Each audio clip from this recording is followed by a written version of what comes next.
प्यारे बच्चों नमस्कार। आज का जो टॉपिक रहेगा वो है संधि। संधि क्या होती है, इसकी परिभाषा के बारे में हम जानकारी हासिल करेंगे। संधि के कितने भेद होते हैं उसके बारे में पढ़ेंगे। सबसे पहले जो संधि की परिभाषा है उसके बारे में हम यहाँ पर पढ़ने जा रहे हैं। सभी बच्चों ने ध्यानपूर्वक उसको सुनना है, पढ़ना है। संधि क्या होती है, परिभाषा। सबसे पहले संधि की परिभाषा। संधि क्या होती है, दो वर्णों के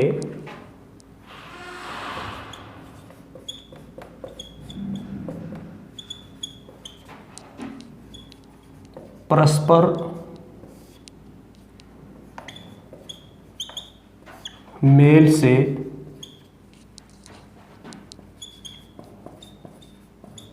होने वाले विकार या परिवर्तन भी हम इसको कह सकते हैं। दो वर्णों के परस्पर मेल से होने वाले विकार या परिवर्तन को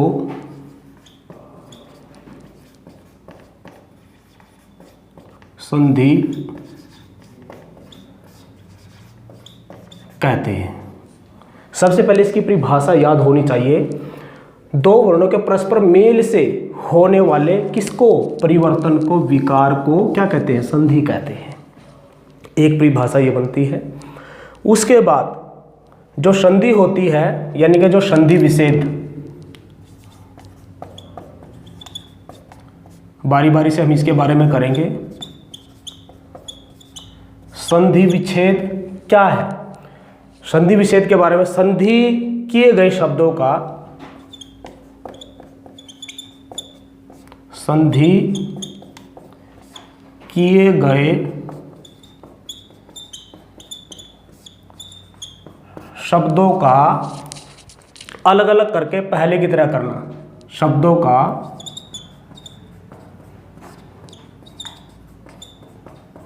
अलग अलग करके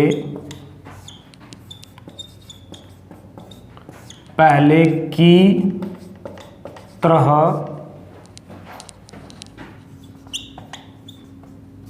करना संधि विच्छेद कहलाता है। दूसरा प्रश्न इसका ये बना है। उसके बाद संधि में अगला प्रश्न क्या होता है,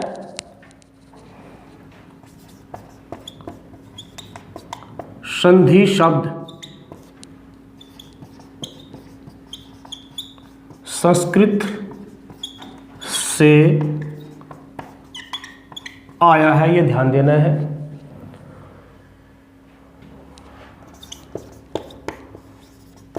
संधि का तद्भव शब्द सेंध है। संधि के पर्यायवाची शब्द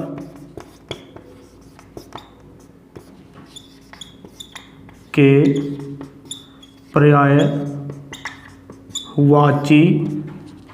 शब्द जोड़ना, मेल करना, जोड़ना है, मेल करना है, संयोग व समाधान, ये संधि के पर्यायवाची शब्द हैं। कुछ जो जनरल सी बातें हैं मैंने संधि के बारे में आपको बताई है। सबसे पहले जो संधि की परिभाषा उसके बारे में ध्यान देना है। दो वर्ण होते हैं, उनका परस्पर में जो मेल होने से जो विकार या परिवर्तन होता है उसको हम संधि कहते हैं। उसके बाद संधि विच्छेद, संधि किए गए शब्दों का अलग अलग करके पहले की तरह करना संधि विच्छेद कहलाता है। उसके बाद आपका जो संधि शब्द है वो संस्कृत से आया है, ध्यान देना है। संधि का तद्भव शब्द है सेंध, ठीक है जी। संधि के पर्यायवाची शब्द जोड़ना, मेल करना, संयोग व समाधान है। अब उसके बाद होता है विग्रह। विग्रह का मतलब होता है अलग करना।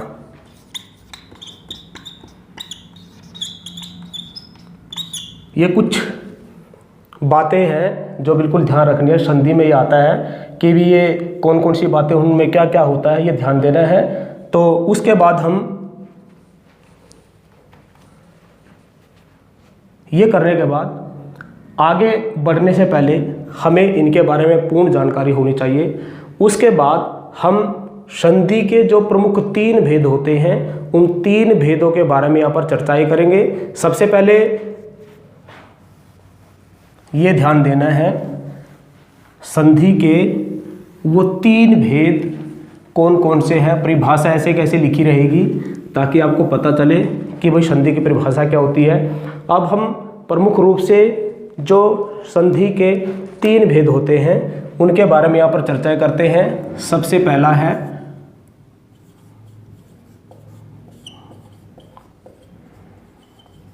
स्वर संधि, दूसरे पे आपका व्यंजन संधि, तीसरा जो भेद है वो है विसर्ग संधि। प्यारे बच्चों, सभी ने ध्यान देना है। संधि की परिभाषा के बाद उसके जो भी 3-4 प्रश्न दिए हैं वो आपको याद होना चाहिए। उसके बाद जो स्वर संधि जो हमारी संधि होती है, संधि के जो 3 भेद होते हैं, स्वर संधि, व्यंजन संधि, विसर्ग संधि, ये ध्यान देना है। उसके बाद सबसे पहला जो भेद है वो है आपका स्वर संधि। स्वर संधि क्या होती है इसकी परिभाषा हम पढ़ेंगे। क्या होता है, स्वर के बाद स्वर आने पर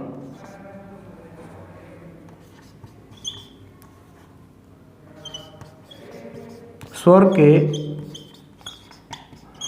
बाद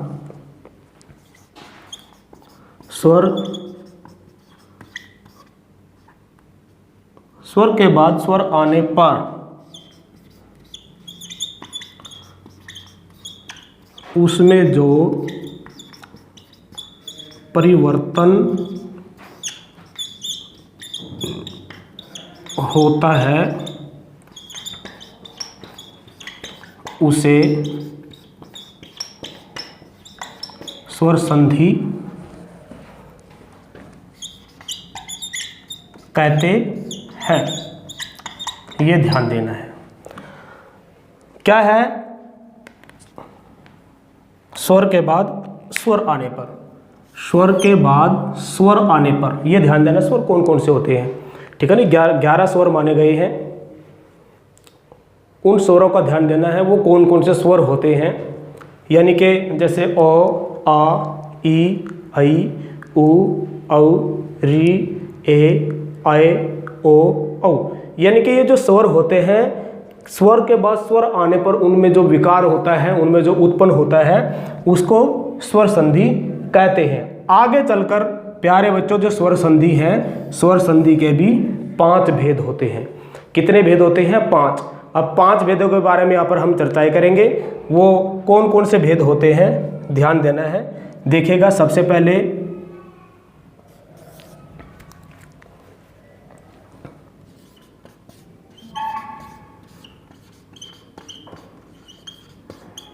दीर्घ संधि,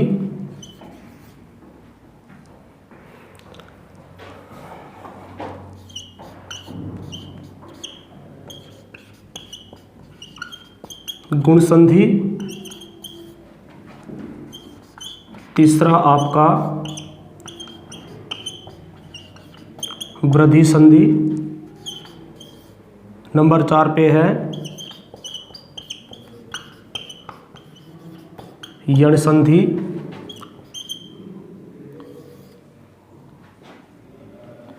नंबर 5 पे अयाधि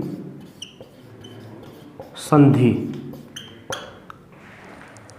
प्यारे बच्चों, मैं आशा करता हूँ यहाँ तक तो आप सभी को सही तरीके से आ गया, क्योंकि अभी तक हमने इनकी परिभाषा पढ़ी है। संधि क्या होता है, उसकी परिभाषा क्या है, संधि के कितने भेद होते हैं, उन 3 भेदों के बारे में हमने यहाँ पर चर्चा की। स्वर संधि है, व्यंजन संधि, विसर्ग संधि है। संधि का जो पहला भेद होता है वो आपका स्वर संधि है, उसकी परिभाषा हमने यहाँ पर पढ़ ली है। उसके बाद जो स्वर संधि है, स्वर संधि के कितने भेद होते हैं? 5 होते हैं। दीर्घ संधि, गुण संधि, वृद्धि संधि, यण संधि और अयादि संधि।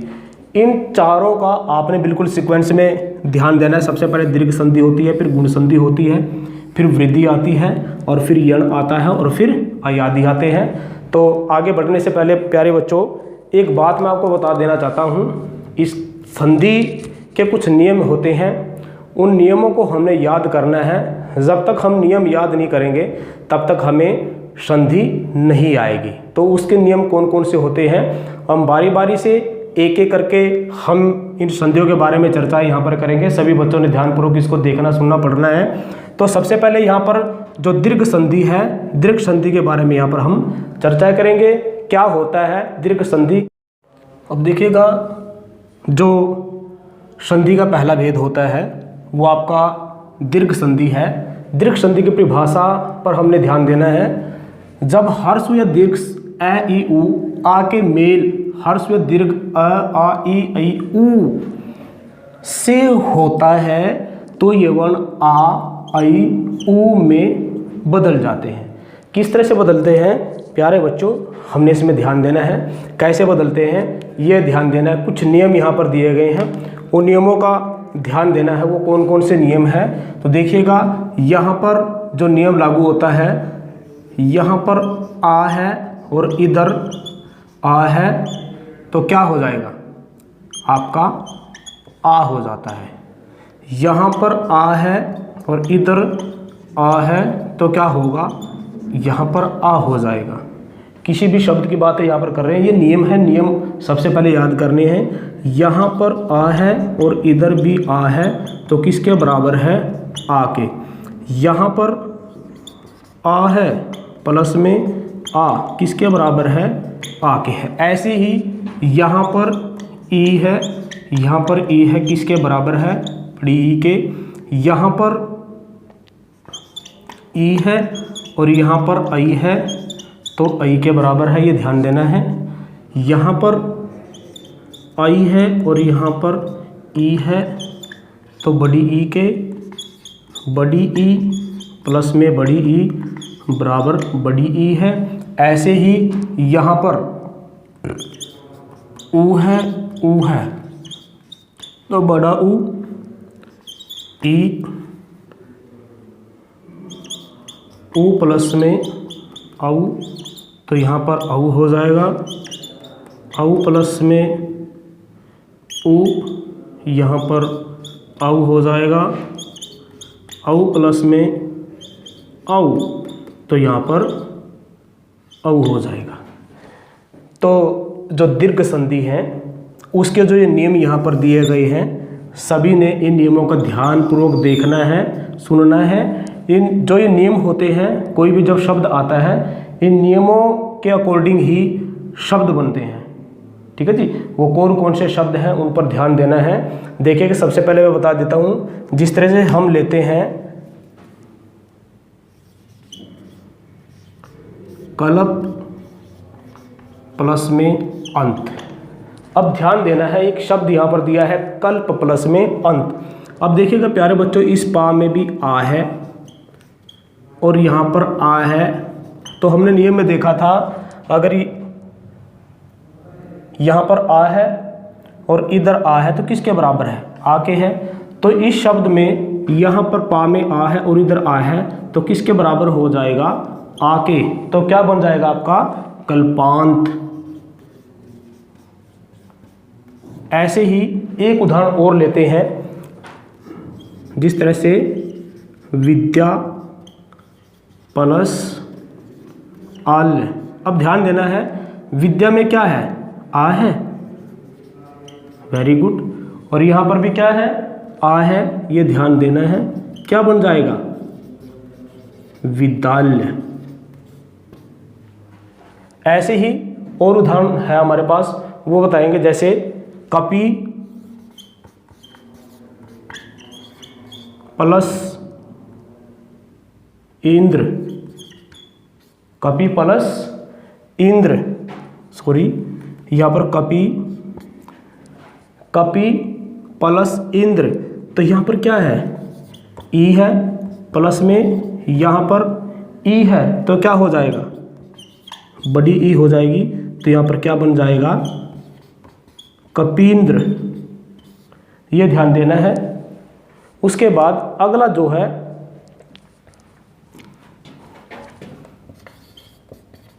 हरि प्लस इस, यहाँ पर रा में क्या है, बड़ी छोटी ई है, और यहाँ पर कौन सा, बड़ी ई है, तो किसके बराबर है, बड़ी ई के बराबर है।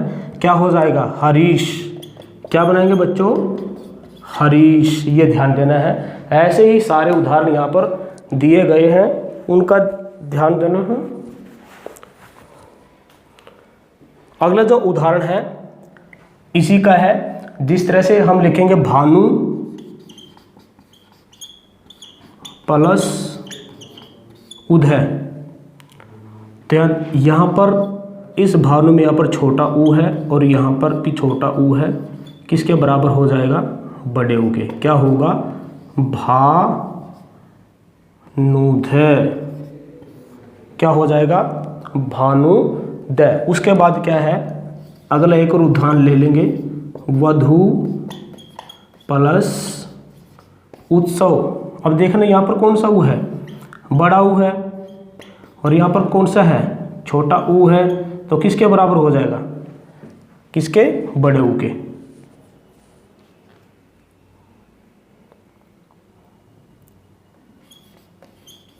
वधुत्सव, ये ध्यान देना है। इस तरह के शब्द आएंगे वहाँ पर, और नियम के अनुसार ही हमने यहाँ पर इन संधि को करना है। जब तक हमें नियम याद नहीं होंगे तब तक हम इनको नहीं कर पाएंगे। अगला जो है इसका जो भेद होता है वो है गुण संधि। तो सभी बच्चों ने इसको ध्यानपूर्वक करना है। अब हम अगला जो भेद है दीर्घ संधि के बाद, दीर्घ संधि का भेद हमने कर लिया है। जो दूसरा भेद है वो है आपका गुण संधि। कौन सा है, गुण संधि। गुण संधि के बारे में यहाँ पर देखना है। गुण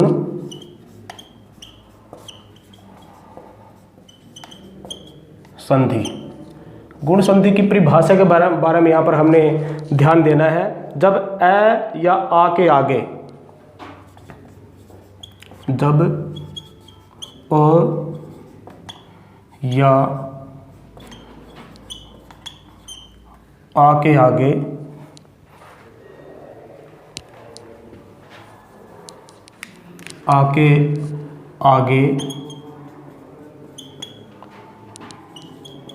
ई आई ओ औ तथा री स्वर आते हैं, तथा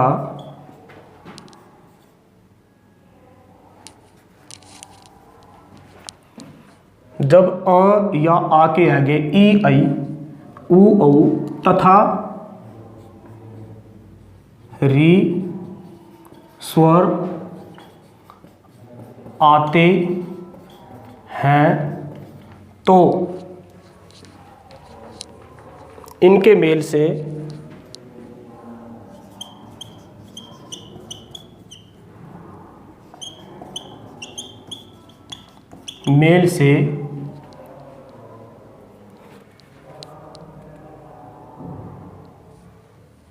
क्रमशः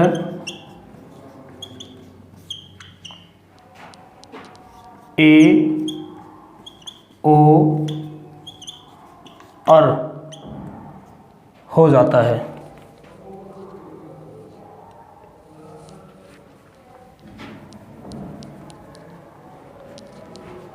इनके मेल से क्रमशः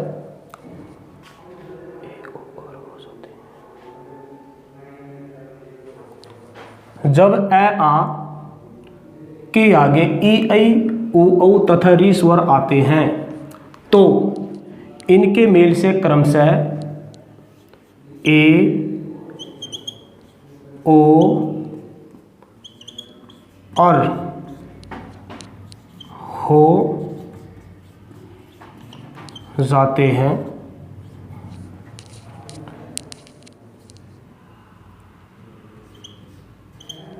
गुण संधि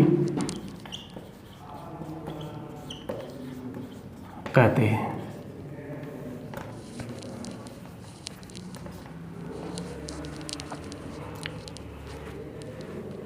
अगर आ से परे ई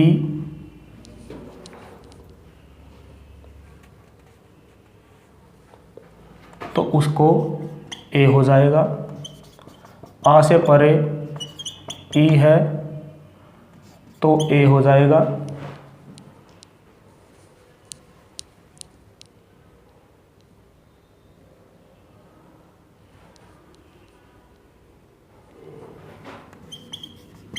आ ई तो ए हो जाएगा।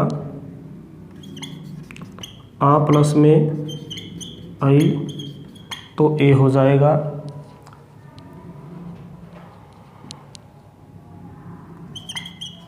आ प्लस ऊ तो ओ हो जाएगा। आ प्लस ऊ तो ओ हो जाएगा। आ प्लस औ तो ओ हो जाएगा।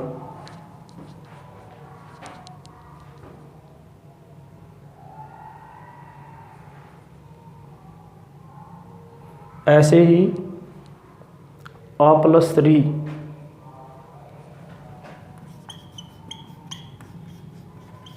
पर श्री तो अर हो जाएगा। ये ध्यान देना है, ए ओ अर हो जाता है। कुछ उदाहरण यहाँ पर दे रहे हैं, जैसे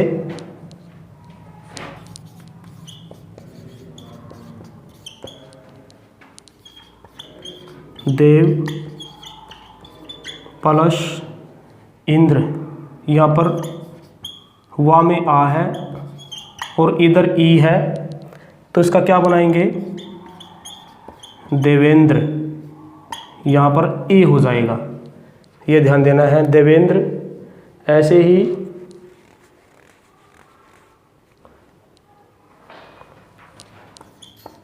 राम प्लस ईश्वर, माँ में आ है और इधर बड़ी ही है तो क्या हो जाएगा, ए हो जाएगा, रामेश्वर। ये ध्यान देना है। उसके बाद जैसे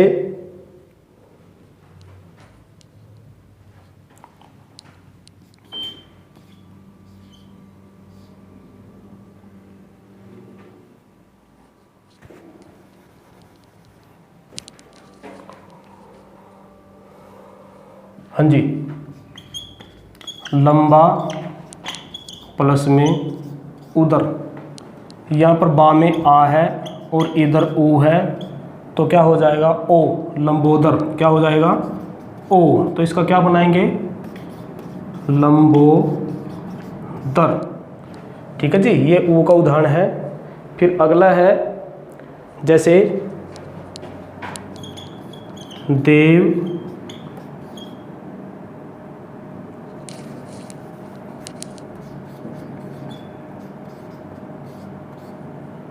यहाँ पे आ है और यहाँ पर देव प्लस में